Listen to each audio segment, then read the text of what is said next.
Hello and welcome back to iStorm TV. I'm Me Elvison and I'm the founder of the Blog Academy, and I'm also the creator of iStorm. iStorm is an online platform for business women who want to build up their courage, to take a step up, be more visible online and share their passion and expertise in a stronger voice. So the iStorm program is available online. If you click on the link below this video, you'll get all the information you need. But here in my channel, I want to bring people in who can inspire us with their knowledge and experience and expertise to give us a boost, really, to see that it's possible to go out there and actually change the world if we really want to. So today I brought in a good friend of mine who is a really wise woman. Her name is Helen Guiness. Helen is a leadership coach and she's also the author of several books. And today we are going to talk about her latest book, which is called The Happy Woman's Handbook. Helen Guiness, hello. Hello, darling. How are you? I'm good. Thank you for coming. Please tell us where you're at the moment and what you do normally. My work for many, many years has been in leadership development. And because I believe that everyone is a leader, that you don't have to be a designated leader or entitled in some way to be a leader. So my work is about bringing forth leadership in everyone. And I'm currently working in leadership development in an organisation that requires us to look at it from the perspective of how safe people are in their work. So we have a particular focus on attitudes to safety and the consequences of negative attitudes to safety. So that's my normal life. That's your normal life. And then on the side, you're also an author. Well, yes, I have. You've written a few books, haven't you?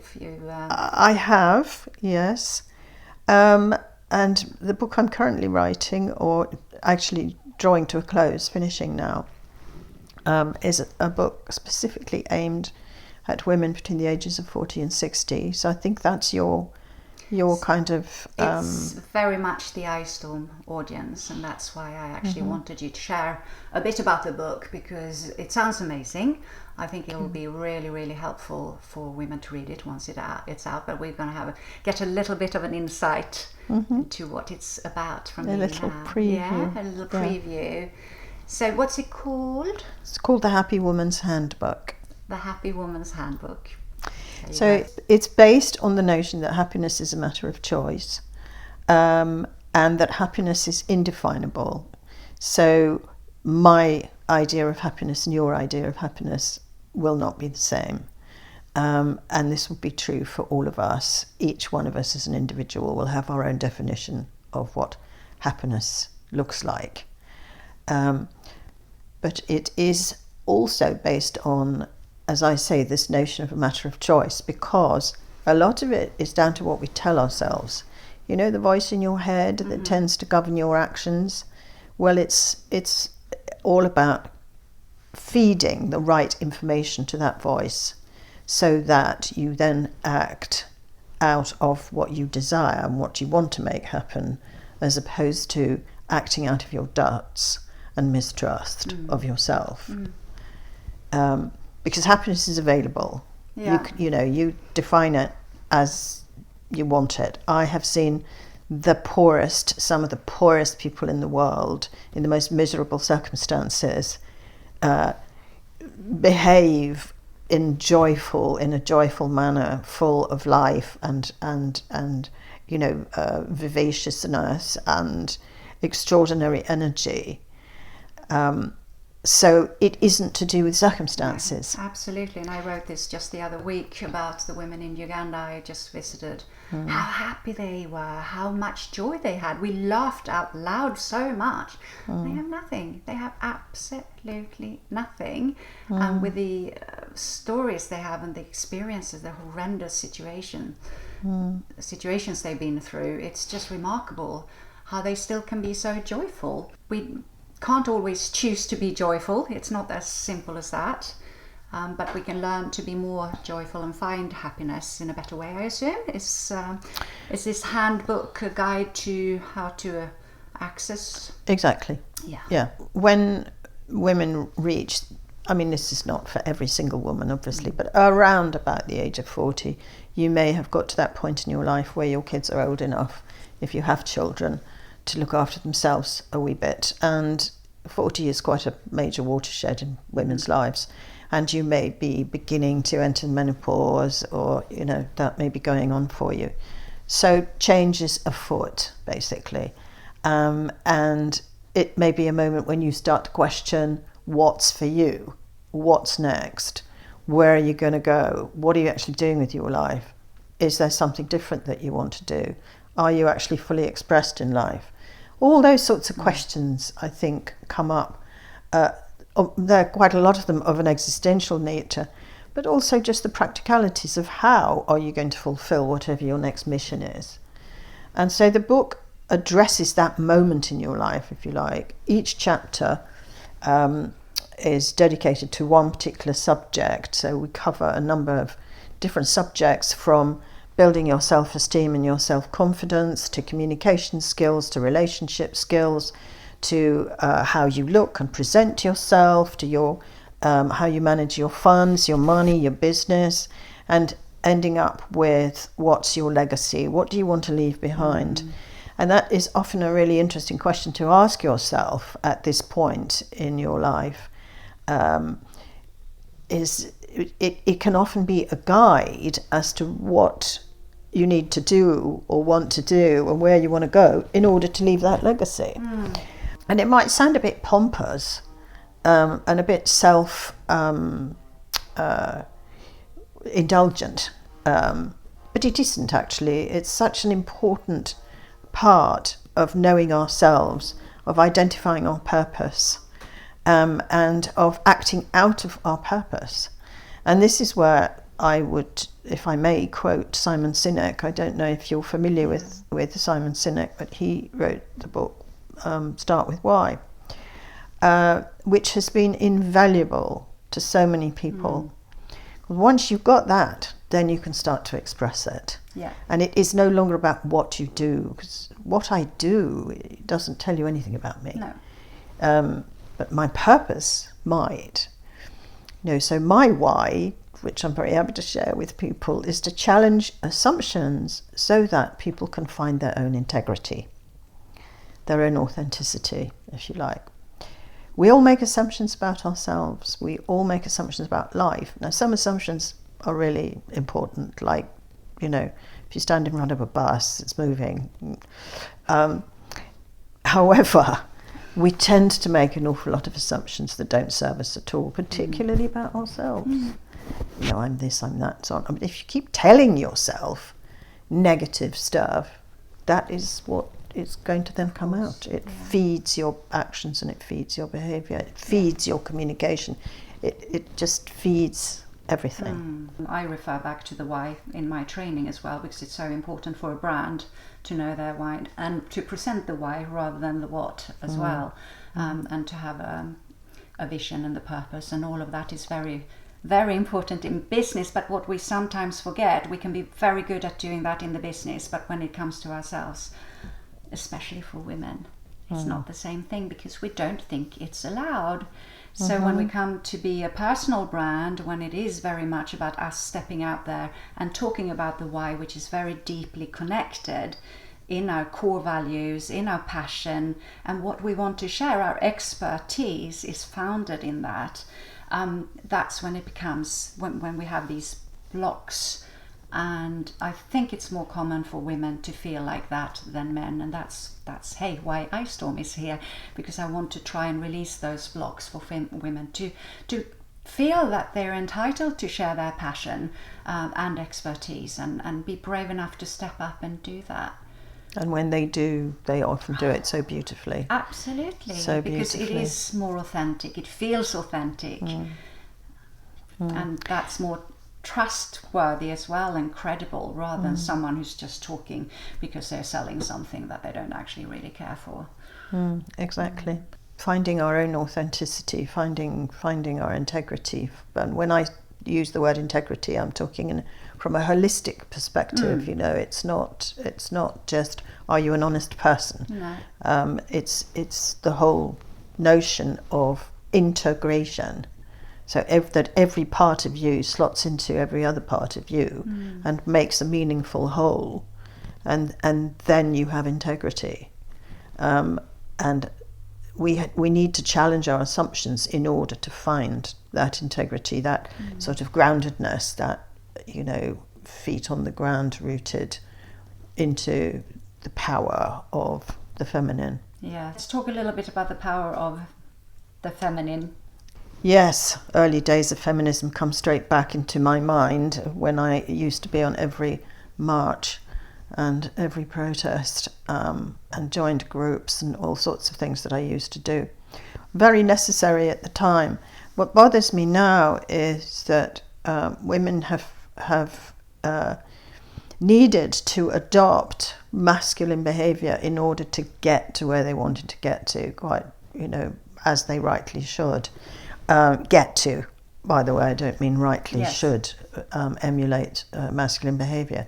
But I've been through it myself. I've been a single parent so many times that I've had to be the provider. So I've needed to be in charge of the family in that sense. So I've seen myself behave in that way and subsume my femininity. Now, the essence of femininity is the creative essence. It's the essence of giving birth to something. We bring life into the world. We actually are the vessel, the feminine vessel that holds everything. And when we lose touch with that, we lose touch with the essence of who we are. For me, anyway, it felt like I sold out on myself.